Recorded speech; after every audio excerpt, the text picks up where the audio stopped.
El estudio titulado Emergencia Sanitaria por COVID-19, Derecho Privado, del Instituto de Investigaciones Jurídicas de la UNAM, alerta sobre el caos jurídico que se podría causar, dado que la mayoría de las personas fallecidas no realizaron su testamento. ¿Cómo resolverlo? ¿Qué soluciones se proponen? Acompáñanos a conversar con la doctora María Elena Horta, catedrática de Derecho Sucesorio de la Facultad de Derecho de la UNAM, y en el análisis el doctor Guillermo de Loya.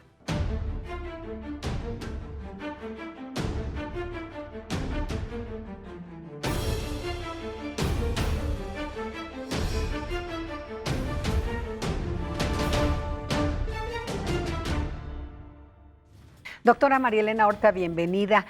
No es novedad que la gente no le gusta hacer su testamento. ¿La pandemia acrecentó este problema o así somos culturalmente? Mira, la cultura de hacer testamento no existe en México, esa es la verdad.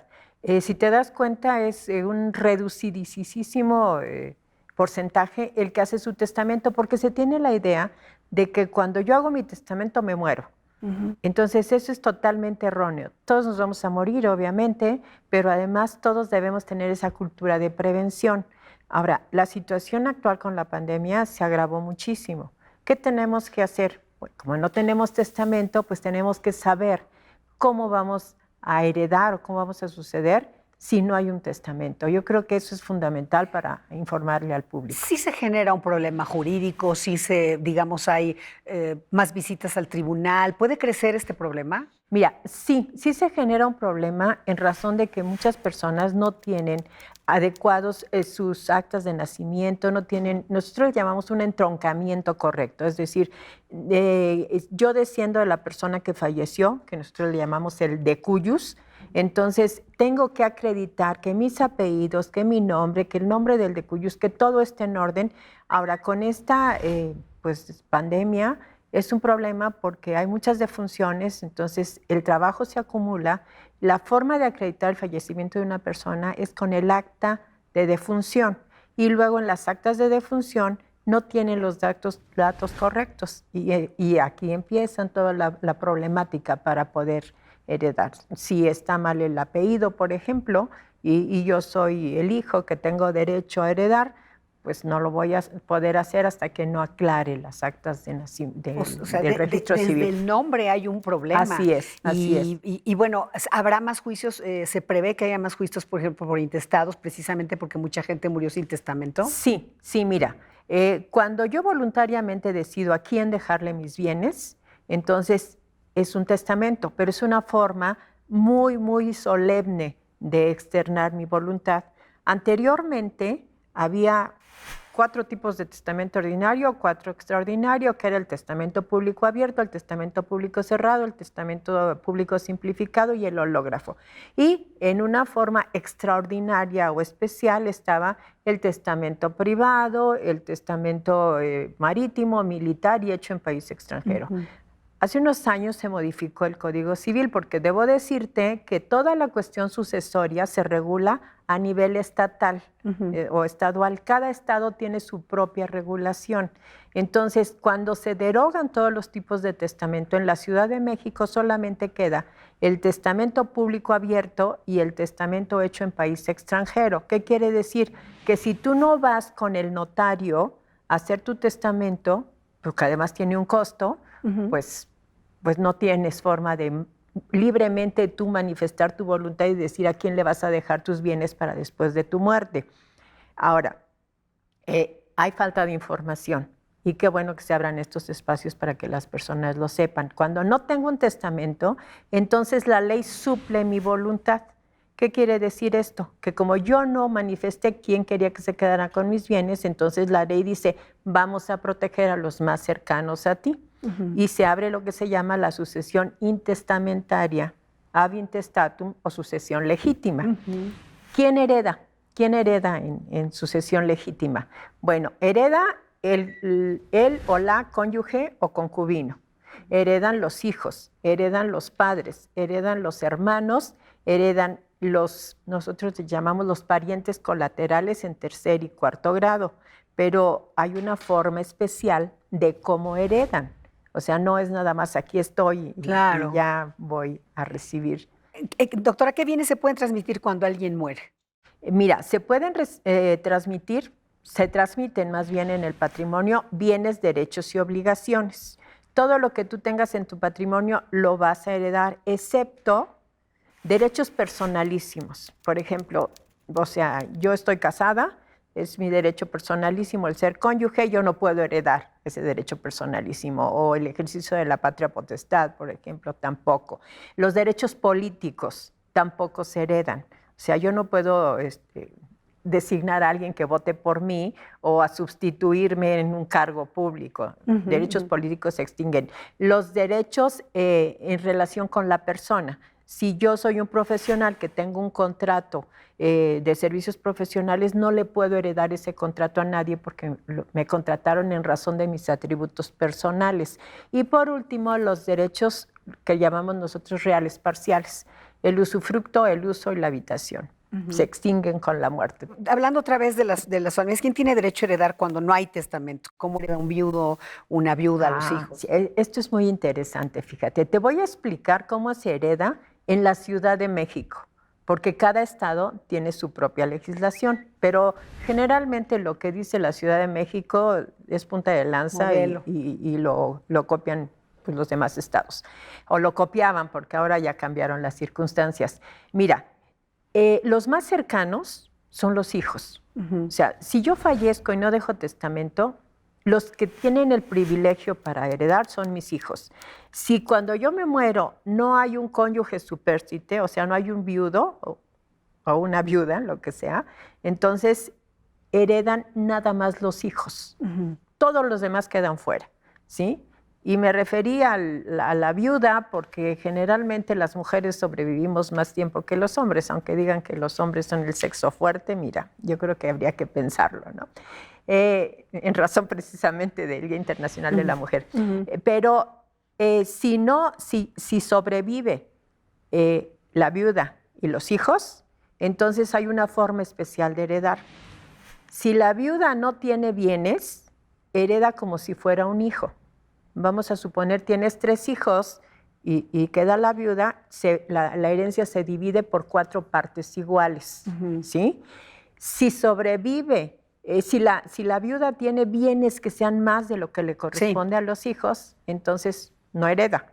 Y si tiene bienes pero son menos de lo que le corresponde a los hijos, hereda solamente la parte proporcional que le permita igualar la porción de los hijos. Es todo un tema y además implica dinero, gasto de dinero en abogados para las familias. O sea, lo correcto es hacer un testamento. Claro, por supuesto. Doctora, y una última cosa. El Instituto de Investigaciones Jurídicas dice, en una circunstancia como la pandemia debería autorizarse algunos esfuerzos en el Congreso de la Ciudad de México para que se pueda testar por videoconferencia. ¿Esto puede ser viable?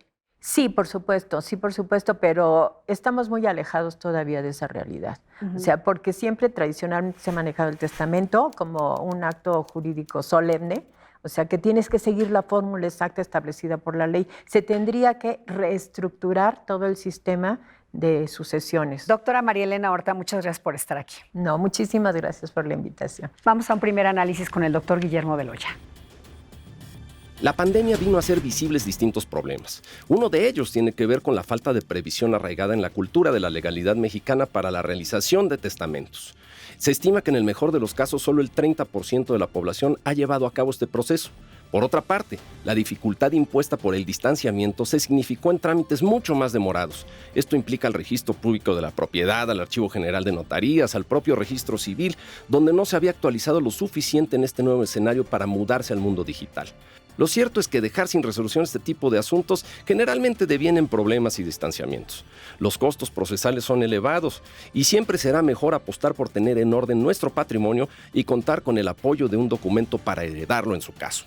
Doctor Guillermo Beloya, bienvenido. Como siempre, un gusto, Estela. Bueno, pues un problema que se deja para las familias con este tema de la pandemia y en general que a la gente no le gusta hacer su testamento. En general, y a pesar de los grandes esfuerzos que se han tenido, sobre todo publicitarios y para dar a conocer entre la sociedad de esta posibilidad que se tiene y las facilidades que se dan para poder testar, Creo que hace falta ese esfuerzo y compromiso por parte de quienes en el 100% de los casos ya estén en posibilidades de realizar este acto jurídico, pero los números no mienten, andan alrededor del 20, el 25% de aquellas personas que han realizado esto a favor de sus familiares. Y hablaba la doctora de algo que yo creo que es por donde hay que empezar, los mitos que hay alrededor de esto. Y el primer gran mito que hay es que es un procedimiento costoso y que es un procedimiento tardado, lo cual no es así. Ya prácticamente en alrededor de media hora, si se tienen las cuestiones y los datos correctos, se puede ir a una notaría a firmar tu testamento. Oye, pero también estaba pensando en el pago de abogados. Si tú no dejas un testamento, tienes... Pues lo que se heredan son problemas. Exacto. Y muchos de los casos, de los grandes divorcios, de los grandes problemas que se dan entre las familias, es precisamente por cuestiones testamentarias. Cuando tú no expresas tu voluntad en respecto del destino de tus bienes, pues lo que hace el Código Civil, lo que hace la ley es presumir hacia quienes se van a derivar estos bienes, y es ahí donde el derecho de unos o el conocimiento de otros no compagina y se arman problemas, con los consecuentes costos por procesos, los consecuentes costos judiciales, y que además pues saturan los propios tribunales familiares.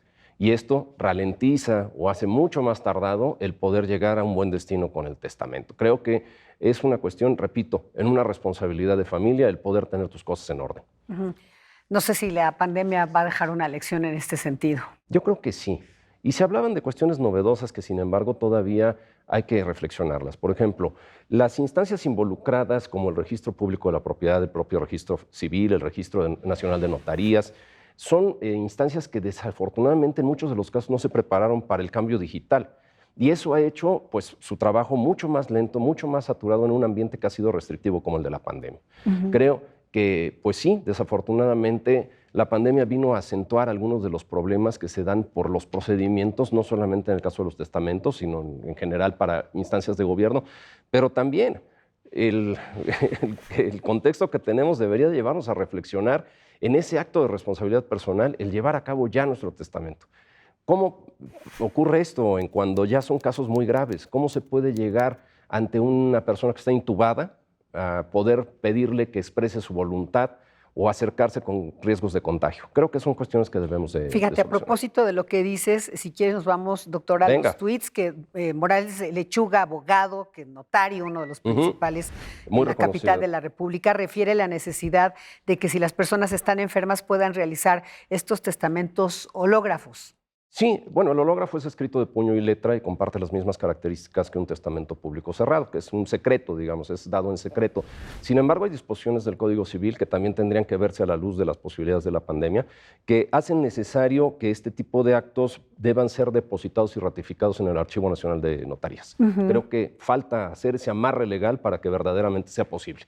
Doctor Guillermo de Loya, vamos a este segundo tuit, si estás de acuerdo. Vamos a verlo. Dice, COVID-19 no solo ha traído una alta demanda hospitalaria, también ha traído problemas legales como falta de testamentos, demandas por despidos injustificados, bueno, divorcios, entonces muchos problemas jurídicos tras la pandemia. Pero a ver, o en la pandemia. En este cauce, en este carril, imagínate una alta mortalidad o una mortalidad incrementada por efectos del COVID. Instancias que tienen que ver con el quehacer notarial, como el registro público, como el registro civil, como el registro general de notarías, que se encuentran de alguna manera también no en ese cauce digital y por lo cual su trabajo es de alguna forma ralentizado o disminuido. Y finalmente tribunales que pues, estuvieron un buen tiempo sin funcionamiento y tribunales familiares que ahora encuentran una gran carga de trabajo. Creo que es un cóctel verdaderamente complicado. Sí es explosivo, ¿eh? Explosivo, y yo creo que en la medida en la cual no desahoguemos por las vías alternas, a dirimir los pleitos familiares, y pues mejor que nada es tener tus cosas en orden y que la gente haga ese compromiso por llevar a cabo un testamento. Sí, por ejemplo, estaban anunciando hace unos días que en el Estado de México ya se van a poder hacer algunas denuncias o atención digitales en el caso de la violencia contra la mujer, por ejemplo. Anunciaban eso tras el 8 de marzo, pero... Todo tiende a ir ahí. Pero la tendencia es esa, deberían ir hacia allá en el tema de la administración de justicia. Todo tiende a ir ahí, tanto administración, procuración de justicia seguramente, pero también en el cauce de lo familiar, en el cauce de lo civil. Creo que las adecuaciones legales debemos de estudiarlas para que quepa esa vía, para que podamos entrar por esa vía digital que haga más fáciles las cosas. Es la nueva normalidad. La nueva normalidad. Doctor Guillermo de Loya, muchas gracias. Muchas gracias, Estela, como siempre. Gracias a usted por acompañarnos en una emisión más de Ruta de N40.